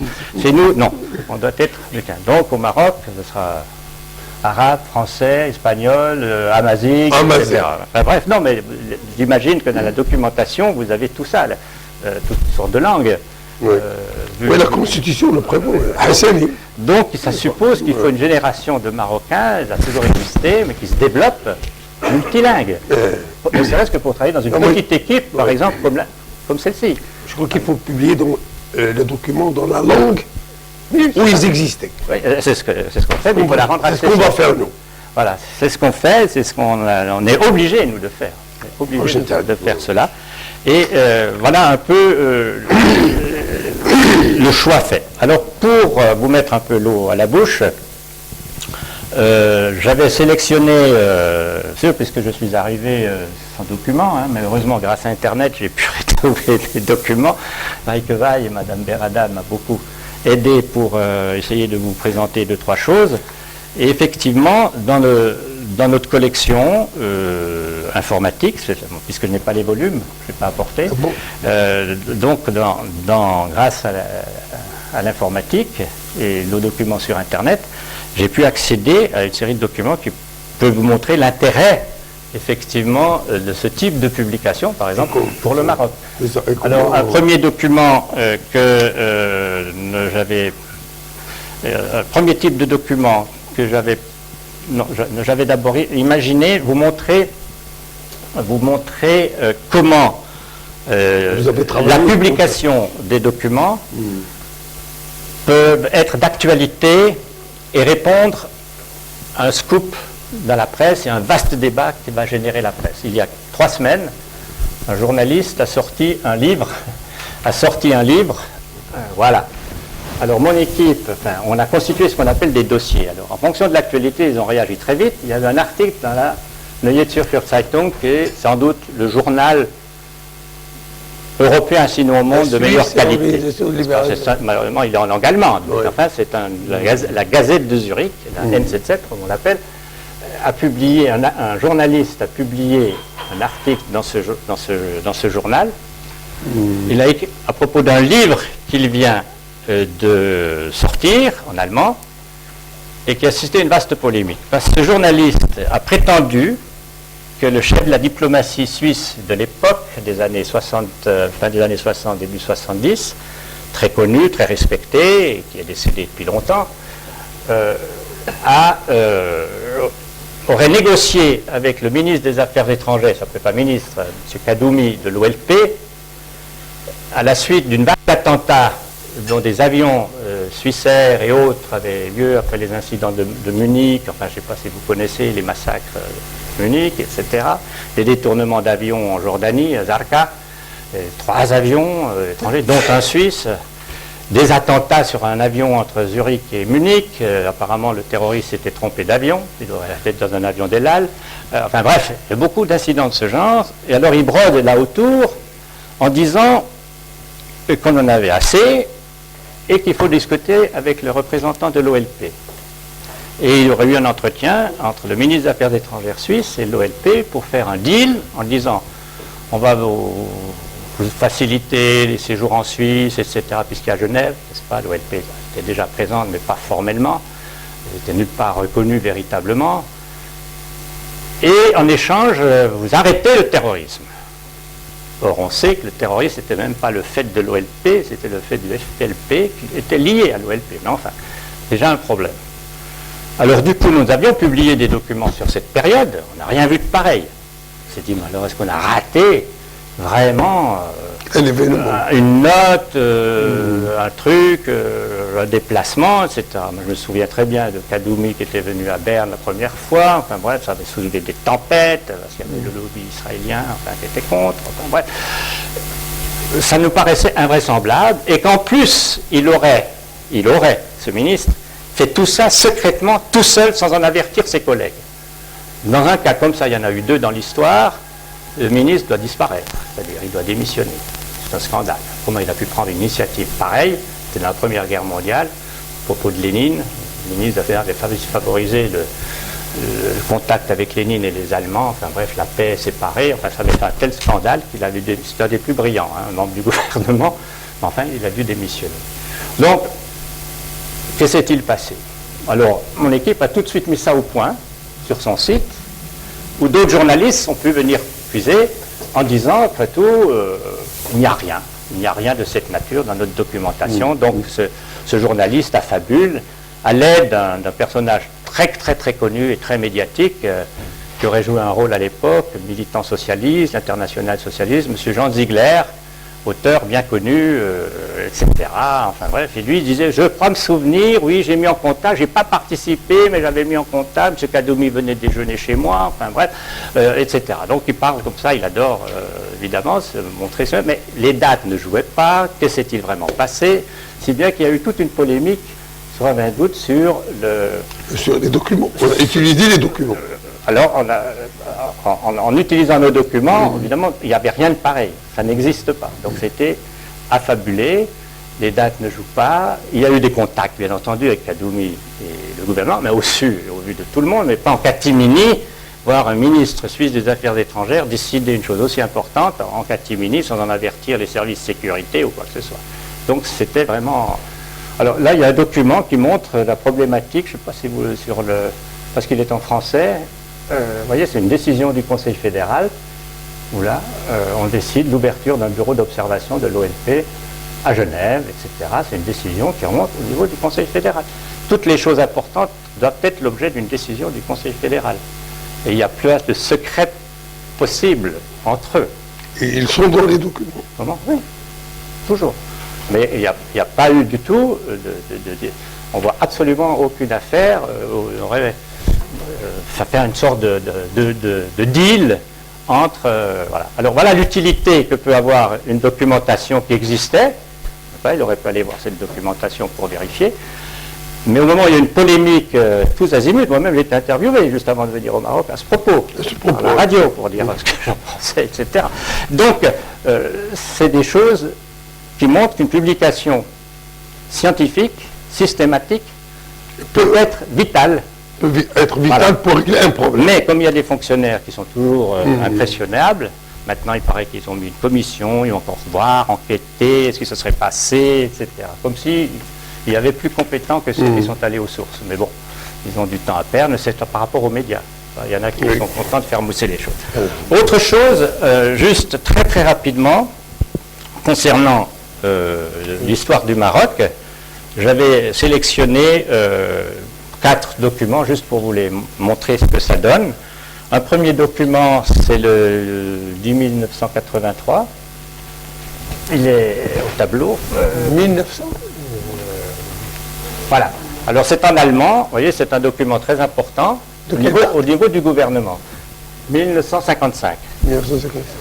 1955, il est question de M. Ouazani. Bon, j'avais trouvé ça il y a déjà de nombreuses années. M. Ouazani, sous le titre, si vous lisiez l'allemand, vous c'est l'oncle, le leader. Oui. Donc, c'est l'activité politique de Nord-Africains. On a le titre en allemand. Avertissement. Donc là, il y a un résumé des activités de M. Ouazani à Lausanne, où il était réfugié, et où il a reçu, on est en été 55, toute l'équipe PDI dirigeant qui était à l'étranger, qui s'était rendue à Aix-les-Bains. pour la conférence d'Aix-les-Bains. Oui. 51, dans cette période-là. Donc ils sont venus se concerter. On a d'autres sources, j'ai pris que celle-là, mais il y en a d'autres. Et là, ils ont émis, dans ce contexte-là, après leur session à Lausanne, chez lui, dans son appartement, la police est renseignée sur tout ça, et donc de dire, mais M. Voisani a pris l'engagement de ne pas faire de politique en Suisse. Donc, il sort un communiqué, etc. Donc, il a fait de la politique, il fait de l'agitation politique. Donc, qu'est-ce qu'on fait? C'est un homme bien, enfin, il décrit le personnage, enfin, etc.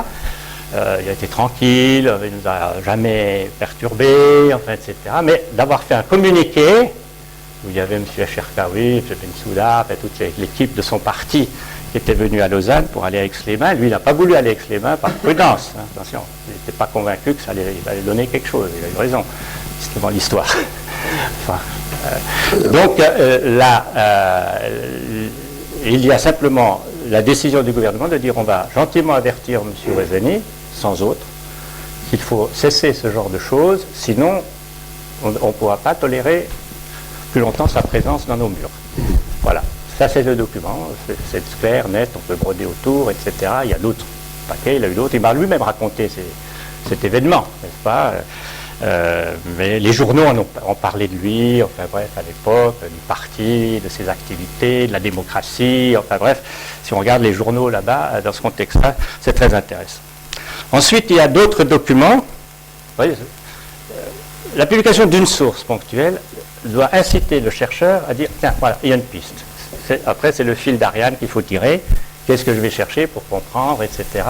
Tout ce qu'il y a comme élément à nourrir pour une recherche personnelle. Je ne dis pas qu'un travail de master ou une thèse, c'est un recueil de textes, hein, de sources.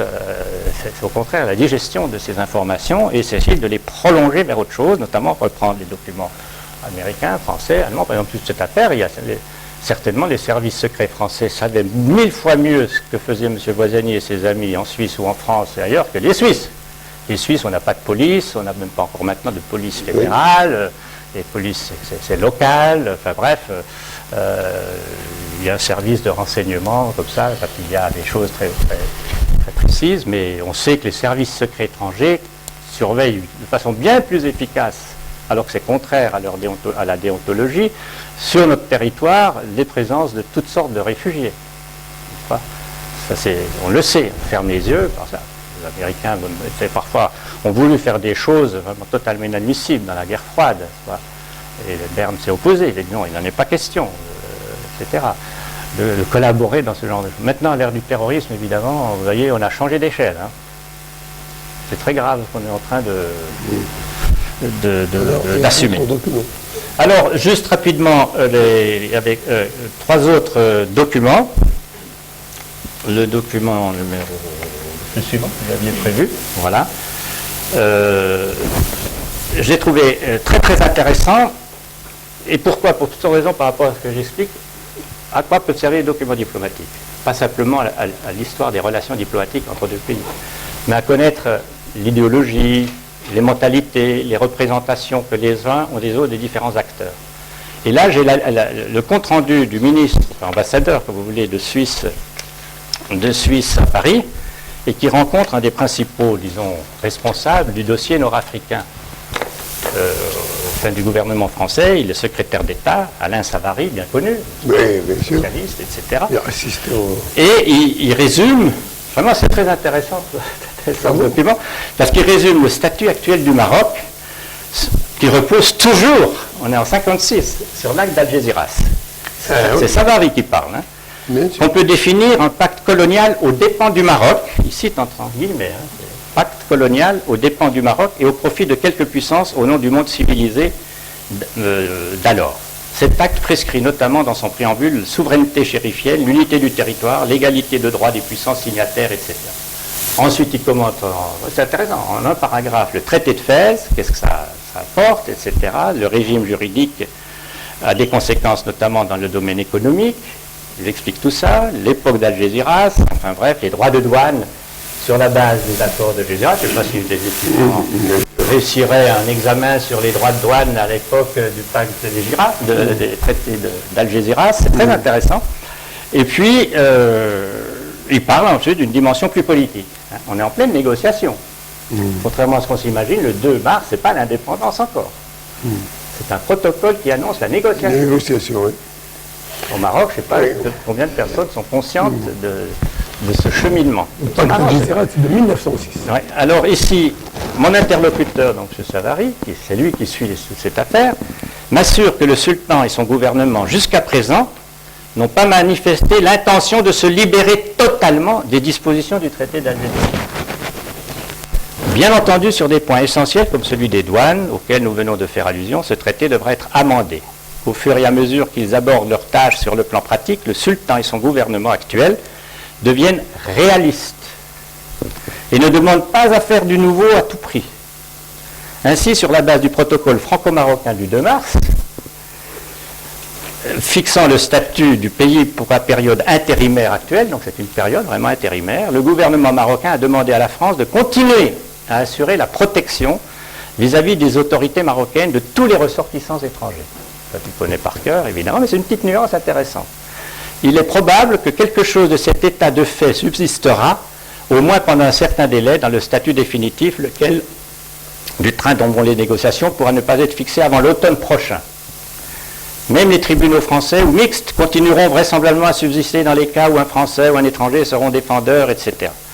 Mon interlocuteur voit une preuve du caractère réaliste et pratique des visées du gouvernement marocain actuel, dans le fait qu'on a spontanément demandé du côté chérifien, c'est ça qu'on appelait le Maroc à l'époque, qu'un haut fonctionnaire français soit secrétaire général adjoint du ministère chérifien de l'Intérieur. C'est vrai que au début, oui. Ça donne une autre vision de ce qu'on annonce parfois. Oui. Alors après, il y a un long développement, la souveraineté dans l'interdépendance étant désormais reconnue par la France, par le protocole du 2 mars, on parle d'interdépendance. La souveraineté dans la coopération étant reconnue par la déclaration hispano-américaine du 4 avril, le Maroc jouit déjà en principe du droit de légation actif ou passif. Très important du point de vue de pratique diplomatique, à ce moment-là, le Maroc aurait le droit d'autoriser les consulats, etc., étrangers, de devenir des représentations diplomatiques et lui-même, éventuellement, d'ouvrir des ambassades. Juste après la création du ministère des Affaires. Voilà. Alors c'est ce timing qui est intéressant, n'est-ce pas, par rapport aux dates qu'on célèbre, qu'est-ce qui est effectif, qu'est-ce qui ne l'est pas. Ça aurait pu encore capoter. Pour empêcher une attitude trop démonstrative sous cet aspect, le gouvernement français, le moment venu, dès qu'il aura connaissance des velléités des pays du Proche-Orient, fera savoir, ça c'est très intéressant, savoir discrètement aux puissances européennes intéressées que rien ne s'oppose plus désormais à ce qu'elles accréditent auprès du sultan un chef de mission diplomatique. C'est-à-dire, il y avait aussi la discussion que j'ai vue ailleurs, qu'il ne fallait pas que les pays arabes dits frères soient tous représentés avant les puissances occidentales. Ce sera un mauvais signal pour le Maroc et les Marocains ne le veulent pas nécessairement. Très intéressant. C'est une petite nuance. Alors ensuite, il y a un long débat sur l'affaire de Tanger, je laisse tomber, parce que vous connaissez peut-être, c'est passionnant, cette affaire de Tanger. Et puis, juste le dernier paragraphe, c'est un rapport de 6 pages. C'est ce document que vous allez le remettre D'accord. Mon interlocuteur m'assure que l'intention, donc c'est toujours Savary qui parle, que l'intention des Marocains est d'avoir un empire chérifien coranique, c'est-à-dire non laïque, unifié, maintenant quelque chose de l'acte d'Algésiras et quelques points de la situation spéciale de Tanger. Le Maroc conserverait donc sa physionomie d'État musulman à base religieuse, ce qui implique des dispositions de droit spécial et une juridiction étrangère ou mixte pour la vie économique et pour ce qui concerne les étrangers. Le Maroc tendrait donc à être un État arabe, certes, mais aussi occidental et atlantique dans les intentions de ses dirigeants actuels. C'est assez bien résumé. Oui. C'est le ministre, l'ambassadeur de Suisse à Paris, au moment où ces négociations sont en cours. Alors, un dernier rapport, juste, passionnant aussi, celui-là, de mon point de vue, pour aussi l'importance qu'ont les diplomates d'écrire, d'informer leur propre gouvernement sur les dirigeants de l'État où il est représenté.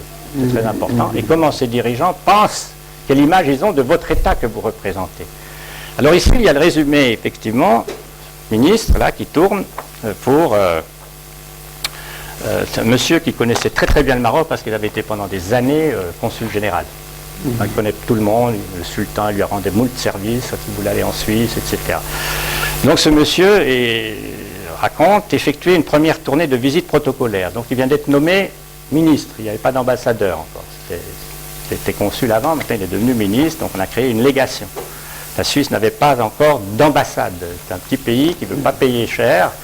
Les ambassades coûtent cher, les légations coûtent moins cher. C'est le problème d'échelon de salaire et d'importance des États. Et donc, c'est juste après qu'on va instaurer des ambassades. Alors, il rencontre en premier le président du Conseil, M. Bécaille, que vous connaissez tous. M. Bécaille m'a fait l'éloge de la Suisse. Il m'a déclaré que son désir serait de copier notre pays dans plusieurs domaines. Hein, M. Jazouli, hein. Celui de la neutralité, que justifierait, à son avis, la position géographique du Maroc entre l'Est et l'Ouest. Notre ambassadeur, à l'époque, quand il a mis neutralité, il a mis un grand point d'exclamation. Comment est-ce possible, vu le rôle des grandes puissances autour du Maroc. Sa conception des devoirs civiques et militaires, donc c'est Bécaille qui parle de la Suisse, conception des devoirs civiques et militaires, le système de notre armée, notre organisation de tourisme. Ensuite, le vice-président du Conseil, M. Zrari, ministre de la Défense nationale, est venu se joindre à notre entretien, m'a parlé de la Suisse avec beaucoup de sympathie et une grande admiration. Il a de nombreux amis, enfin bref, etc., avant la composition du nouveau gouvernement, etc.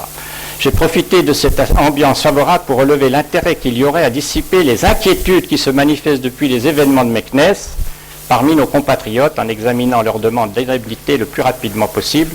Et M. Bécaille m'a promis la plus grande bienveillance à ce sujet. Les événements de Meknès, je ne vais pas évoquer ça, ça a été terrible. C'est des massacres. Quel était le premier ministre de l'indépendance?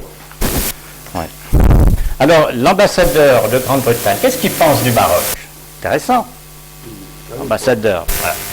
Il venait de recevoir un télégramme du Foreign Office résumant les déclarations du 4 décembre par le commandant-en-chef de l'armée égyptienne. Alors c'est toute l'affaire du Moyen-Orient qui est résumée ici et que je n'ai pas commenté. Oui, alors il y a le ministre, ambassadeur d'Irak, qui est déjà ici. Celui-là se parle très bien, il est l'ambassadeur de ce pays, sans pourtant s'efforcer de voir les choses calmement concernant la situation au Moyen-Orient. Estime que tout le mal au Proche-Orient vient de la question palestinienne. La grave erreur de l'Occident serait selon lui de n'être pas resté au projet primitif de créer ou d'admettre en Palestine un foyer juif, etc. Donc il commente toute la question palestinienne, le diplomate irakien à l'ambassadeur de Suisse à Rabat. À l'ambassadeur de Tunisie, voilà, me paraissait assez optimiste sur le développement de la situation en Tunisie. L'affaire de l'avion des Algériens, on en a parlé récemment, n'est-ce pas, le détournement des leaders du FLN, a eu moins de répercussions à Tunis qu'à Rabat, et les pourparlers avec la France se poursuivent plus aisément, puisqu'on est en plein pourparlers encore concernant les modalités complètes de l'indépendance. Et ça, c'est... et donc la Tunisie, de ce point de vue-là, a moins de problèmes que le Maroc, puisque le Maroc... a plus de difficultés à assurer dans l'administration les cadres souhaitables dont une partie était déjà en place quand la Tunisie a obtenu son indépendance. Donc les Tunisiens, l'ambassadeur de Tunisie dit, nous, on a des cadres, contrairement à vous. Donc c'est intéressant, mais ça mériterait une étude plus fouillée sur la réalité de cette affirmation. L'ambassadeur d'Italie m'a parlé des bases américaines, un grand problème brûlant à l'époque, parce que la France, je ne sais pas si vous connaissez cette affaire, la France avait concédé aux États-Unis pour traiter. Les Français, la puissance coloniale, pouvaient étendre au territoire marocain, mais le Maroc a fait une proposition, je m'excuse, en 1956, disant que nous acceptons tous les traités conclus pendant la période du protectorat, sauf ceux qui n'ont pas donné, sauf ceux auxquels le sultan n'a pas donné d'accord.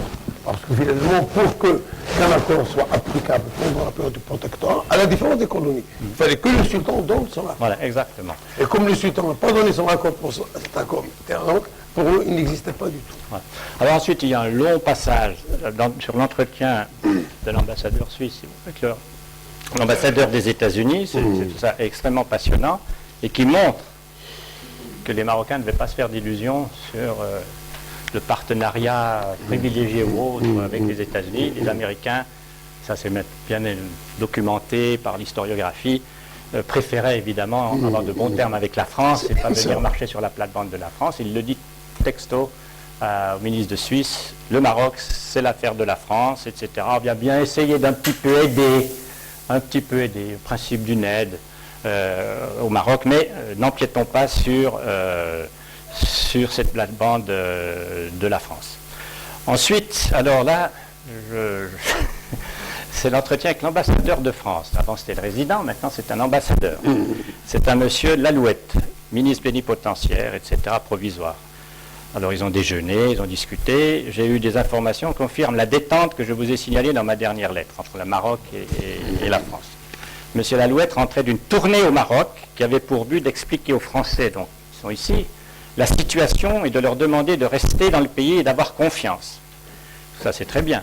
Le résultat semble avoir été satisfaisant d'après lui. Il paraîtrait aussi, d'après M. Lalouette, que le gouvernement marocain se rend compte de sa faiblesse sans la France.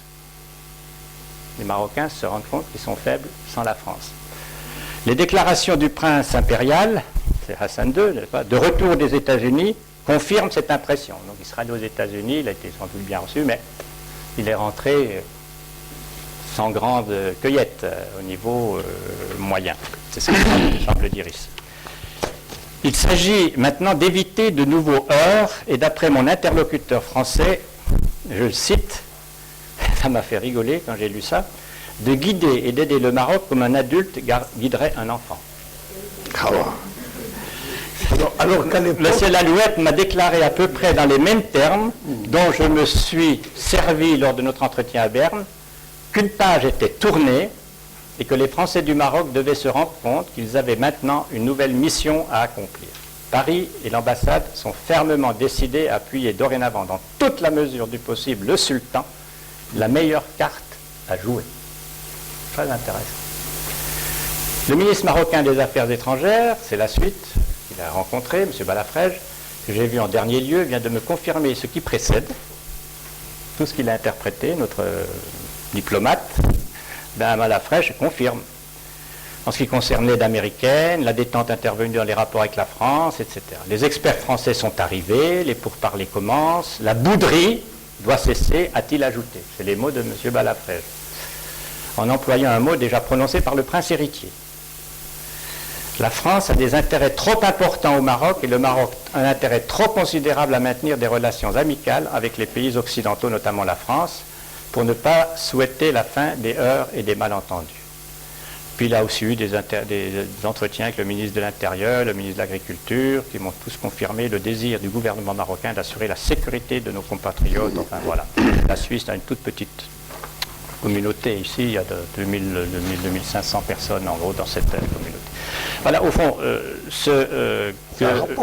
un rapport assez intéressant et qui ouvre quelques pistes, mais aussi qui peut être exploité dans une toute autre optique, moi que j'avais appelé l'apport des documents diplomatiques à l'histoire non diplomatique, c'est-à-dire l'histoire des mentalités, l'histoire des représentations de part et d'autre, l'histoire du niveau d'information, des préjugés.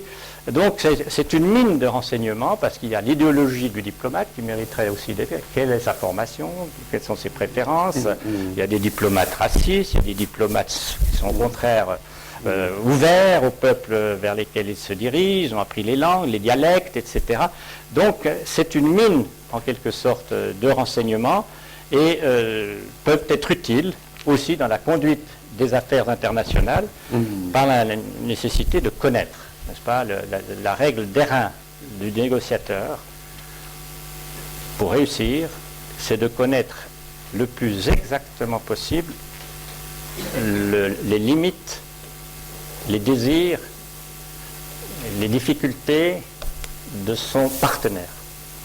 Si on va comme ça, puis on ne connaît pas effectivement sa position, ses intérêts, ses difficultés internes avec les autres partenaires, eh bien, on a peu de chances de faire avancer un contact, une relation, un enjeu qu'on aimerait développer ensemble.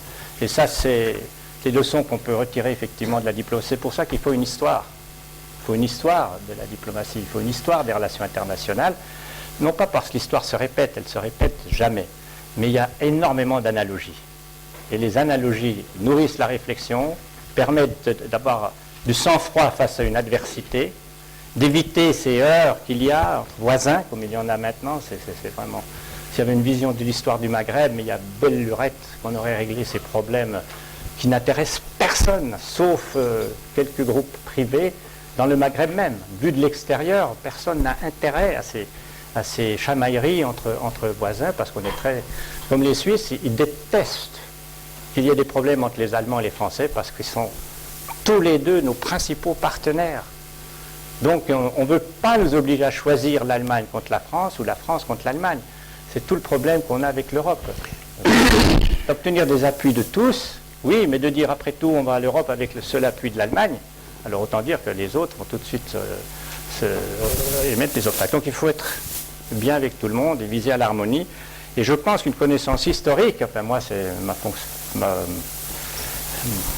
ma déontologie d'enseignant, c'était d'expliquer à mes étudiants qu'il faut d'abord apprendre à comprendre, et à comprendre dans toutes les directions. Et c'est pour ça que le pluralisme est un vaccin contre une idéologie dominante, une interprétation simpliste, des polémiques finalement destructrices, et qu'il faut toujours voir le moyen et long terme, et de dire on n'a pas réussi cette fois-ci, mais enfin on a tellement d'autres intérêts en commun, et que ça mérite maintenant qu'on calme un petit peu la situation quand il y a un incident, en quelque sorte, qui agit ou qui intervient dans le ciel de relations bilatérales. C'est un peu ça qu'on peut retenir.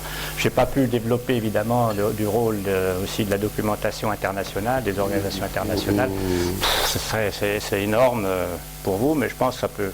Je suis ouvert à toutes sortes de questions sur des recettes pour des études rapides, originales, surtout au niveau de maîtrise, de doctorat, grâce à une documentation disponible.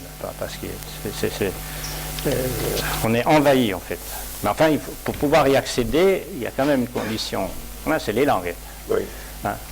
L'anglais, le français, c'est dominant. Alors je m'excuse d'avoir été un peu long. Non, mais au contraire, c'était bien. Alors merci, notre cher collègue, ami, frère Antoine, de cet exposé très riche qui fait un survol des problèmes que pose la documentation diplomatique à travers les étapes qui existent dans ce domaine-là, la méthode américaine, la France, la Suisse, etc. C'est très important. Nous, au Maroc, nous ne sommes pas encore à ce niveau-là. Nous tâtonnons. Et puis, en tâtonnant, des problèmes peuvent éclater. Il y a quelques années, le Fkih, le Bassari, pas le ministre de l'Intérieur, qui était membre de l'USP, a fait sortir une lettre. Parce que les parlementaires, les hommes politiques, les généraux peuvent accéder facilement aux documents diplomatiques. Ils peuvent consulter n'importe quel document. Il a fait sortir une lettre qui date de 76, je crois, ou des années 86, sur Sidi Slaoui, qui était à l'époque conseiller, disant qu'il avait un comportement, à un certain moment, les Nations Unies n'avaient pas bien défendu la cause marocaine, etc., etc. Et automatiquement, après, les journaux ont parlé de ça, moi j'avais suivi ça, et ce sont les petits-enfants de Slaoui qui étaient décédés, et qui ont réagi. Si notre grand-père avait un problème, mais pourquoi nous? Parce que le journal parlait aussi de la famille Slaoui, de son comportement à l'égard du régime, à l'égard, etc. Voilà un problème qui peut... Je dis tout à l'heure, avant la marche verte, il y a beaucoup de questions qui se posent, etc. Alors, actuellement, les affaires étrangères ont toujours leur service, qui existe toujours, mais la documentation systématique n'a pas encore été faite. Alors, nous, on a été sollicités, le professeur Fleury et moi-même, en 2000, je crois. On avait tiré la sonnette d'alarme. On avait présenté tout un projet. Ça nous a demandé un travail très important. Mais finalement, le ministère ne voulait pas parce qu'on est toujours omnibulé par le secret. Attention, on va découvrir. Qu'est-ce qu'on va découvrir? Alors, justement, ce que je voudrais que tu dises à mes étudiants, comment dans la commission, vous avez travaillé pour élaborer les documents suisses. Qu'est-ce que vous avez retenu comme document? Parce qu'il faut leur expliquer les documents diplomatiques ne sont pas les traités. Il y a les correspondances, comme vient de le montrer le professeur Furet. Et même, je crois qu'on en avait parlé, il y a parfois une correspondance. Lorsqu'on étudie le document, on ne peut pas publier toute la correspondance, toute la lettre. On peut publier ce qui peut intéresser l'État et rejeter le reste. Qu'est-ce qu'on en fait? Est-ce qu'on publie certains traités? Je ne sais pas. Est-ce que tu peux... Bon, oui, alors les critères. Leur montrer des critères de sélection. Les critères de sélection sont toujours l'objet de discussions, effectivement aussi au niveau international, on compare, j'ai fait des rapports là-dessus pour nos conférences des éditeurs. Alors il y a parfois des critères, effectivement, d'ignorance, le fait qu'on ne connaît rien de cette affaire, au contraire qu'il y a une actualité, alors quelqu'un s'inspire de critères de ce genre. Nous on est parti un peu comme les États-Unis, effectivement, où les Français, depuis les années 60, vraiment sur l'originalité de l'information. Pourquoi on n'a jamais parlé de ça? Alors, aucun livre n'en parle, les journaux n'en parlaient pas, etc. Donc l'originalité. Donc l'originalité. L'originalité du document en tant que tel. Par exemple, vous avez des kilomètres, je n'exagère pas, pour des pays comme la France, même nous, des kilomètres de rapports qu'on appelle dits politiques. C'est-à-dire, je ne sais pas ce que fait le Maroc, là, je n'ai aucune information. Normalement, tout diplomate représenté, l'ambassadeur ou son adjoint, etc., doit au minimum adresser un rapport hebdomadaire sur ce qui se passe dans son pays où il est accrédité. Qu'il l'adresse soit au chef, comme je viens de voir ici, qu'il l'adresse au chef, au ministre, si l'on veut, des Affaires étrangères, qu'il lira ou qu'il ne lira pas. C'est d'abord quelqu'un, c'est un de ses adjoints qui va le lire en fonction du pays, puis c'est des parties de toutes les régions, etc. Donc, disons que plus de 80% de ces rapports, du point de vue de quelqu'un qui a accès à toutes sortes d'informations internationales sur ce qui se passe dans les pays, par les journaux, etc., ne sont pas originaux, ne sont pas très intéressants. Il y a des diplomates doués, il y a des diplomates qui ne savent pas écrire. Il y a des diplomates qui sont de vrais psychologues, et qui vont enquêter, comme on a vu, leur entretien, vous voyez. Alors les critères que j'ai pu dire ensuite à mes collègues, parce que ça faisait des cartons et des cartons à dépouiller, j'ai dit, vous savez, perdons pas de temps avec ça, il faut seulement repérer déjà s'il y a, par exemple, un témoignage direct. Si le diplomate, qu'il soit ambassadeur ou un collaborateur, dit, voilà, je viens de visiter un quartier de Casablanca, il le cite, il dit, voilà ce que j'ai rencontré, voilà ce que j'y ai vu, c'est un témoignage direct qui peut être intéressant. Un bon reporter d'un journal pourrait faire autant, mieux ou moins bien. Ça dépend. Donc ça, c'est le côté reportage sur la situation du pays. Ça peut toucher les questions économiques, l'interprétation de nouvelles dispositions économiques ou commerciales ou douanières du pays où il se trouve. Donc ça concerne, à ce moment-là, ça va directement dans des services très spécifiques d'administration. Ça ne va pas chez le chef, il va juste pour information. Mais si ensuite on entre dans une négociation, on pourra toujours lui remettre peut-être ce document. En revanche, le critère pour les rapports politiques, donc de synthèse, c'était effectivement l'originalité aussi de l'entretien. Qui a-t-il vu? Est-ce qu'il a vu le Premier ministre? Est-ce qu'il a vu le roi? Est-ce qu'il a vu ses collègues, etc. Quand il y a tout un enjeu autour de ce pays. Pas au Moyen-Orient, par exemple, imaginez celui qui rapporte de Beyrouth, de Damas, du Caire, de Bagdad, etc. Ces rapports sont très très intéressants à comparer à Berne, dans la capitale, les gens qui se disent, on voit à peu près ce qui se passe. Hein. Il faut avertir le chef, etc. Il faut qu'il dise cela, etc. Il ne peut pas tout lire, le chef. Pas possible. Donc voilà, ça c'est un premier type de document. Ce n'est pas les plus passionnants, mais c'est intéressant. Et puis vous avez les documents qui concernent la conduite des affaires étrangères. Donc il y a les rapports des ambassadeurs. Voilà. Et puis il y a toutes les notes internes qui préparent une position, par exemple, dans telle négociation, les notes internes de tous ceux qui sont reçus à Berne, l'ambassadeur des États-Unis, de Russie, de Maroc, on a l'ambassadeur du Maroc qui est reçu, il y a une note, etc. Alors c'est intéressant, pas intéressant, etc. Ça peut l'être, suivant le moment. Donc ça suppose une grande curiosité de la part du chercheur, une connaissance, et progressivement il acquiert une connaissance des affaires mondiales. Moi j'avais dû spécifier, les jeunes, toi tu t'occupes du monde arabe, toi tu t'occupes de l'Amérique latine, toi des États-Unis, toi de l'Europe, toi de ceci, etc. On était 5-6 collaborateurs, il fallait faire des partitions comme ça. Alors on arrive ensuite à rediscuter chacun de ces documents, puisqu'on a un problème économique. On ne peut pas tout retenir. Dans un livre comme ça, il y a vite autour des 150. Des anciens, on avait 400 documents. Les nouveaux volumes plus petits, on a 150, mais on en a 800 sur Internet. Alors ces 800 sur 2 ans, il faut les prendre où?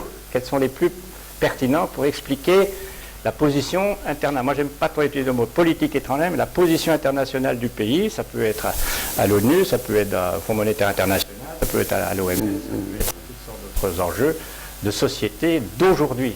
Et alors là, nous, on a, disons dans le cas suisse, on a un grand privilège, d'une certaine façon, puisqu'on est petit et on n'a pas une énorme administration, on n'a pas trop de paperasse, on a quand même de plus en plus, c'est qu'on a toute la documentation au même endroit.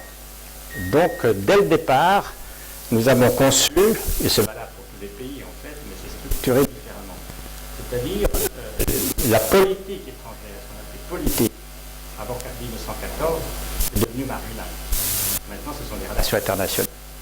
L'économie, le culturel, le social, la sécurité, l'énergie, la recherche, n'est-ce pas, scientifique, etc., la coopération scientifique, tout ce qui est coopération. Ça qui deviennent les enjeux les plus importants et les plus massifs au niveau documentation, et qui exigent des compétences aussi différentes. Ce qui fait que nous publions pas mal du département des affaires étrangères, donc du ministère des Affaires étrangères, nous publions des documents qui sont clés, qui viennent des finances, de l'économie, etc. Ah oui, de tous les ministères et offices, quand c'est pertinent. Les autres pays, par exemple la France, elle a son ministère des Affaires étrangères avec ses archives. L'Allemagne, c'est la même chose. L'Angleterre, c'est la même chose. Les États-Unis ont le département d'État. Mais quand vous regardez leurs publications maintenant, parce qu'en France et en Allemagne, souvent c'est des problèmes, comment dire, de groupe, c'est un problème financier. Qui paye ces publications? Alors c'est vrai qu'on trouvera toujours dans le ministère des Affaires étrangères des documents qui émanent du ministère des Finances ou de l'économie ou de n'importe quel autre ministère quand il y a un volet international. Mais le décideur, il n'est pas aux affaires étrangères. L'expertise, elle n'est pas aux affaires étrangères, elle est dans le ministère concerné. Vous voyez? Et ça, c'est des changements qui ont été difficiles à concevoir dans l'organisation de ce qu'on appelle les affaires internationales, donc les relations internationales d'un pays. C'est assez complexe. Les États-Unis aussi, ils se sont mis, comme je l'ai dit tout à l'heure, à publier carrément des volumes entiers qui ne sont pas du département d'État. C'est carrément de sécurité, etc. Ils ont carrément des volumes sur la sécurité, etc. Donc c'est des choses qui évoluent constamment par période au niveau de ces critères de choix. Alors, comme tu disais, certains rapports, évidemment, on ne peut pas tous les retenir quand ils ont 30, 40, 50 pages. Alors, est-ce que ça prend quelques pages? Mais il faut chaque fois indiquer, si on a supprimé des passages pour dire ce passage parle de ceci, etc. Mais il y a la cote, les gens qui veulent aller le chercher pourront toujours le trouver. Donc, c'est un travail éditorial quand même assez conséquent. Voilà.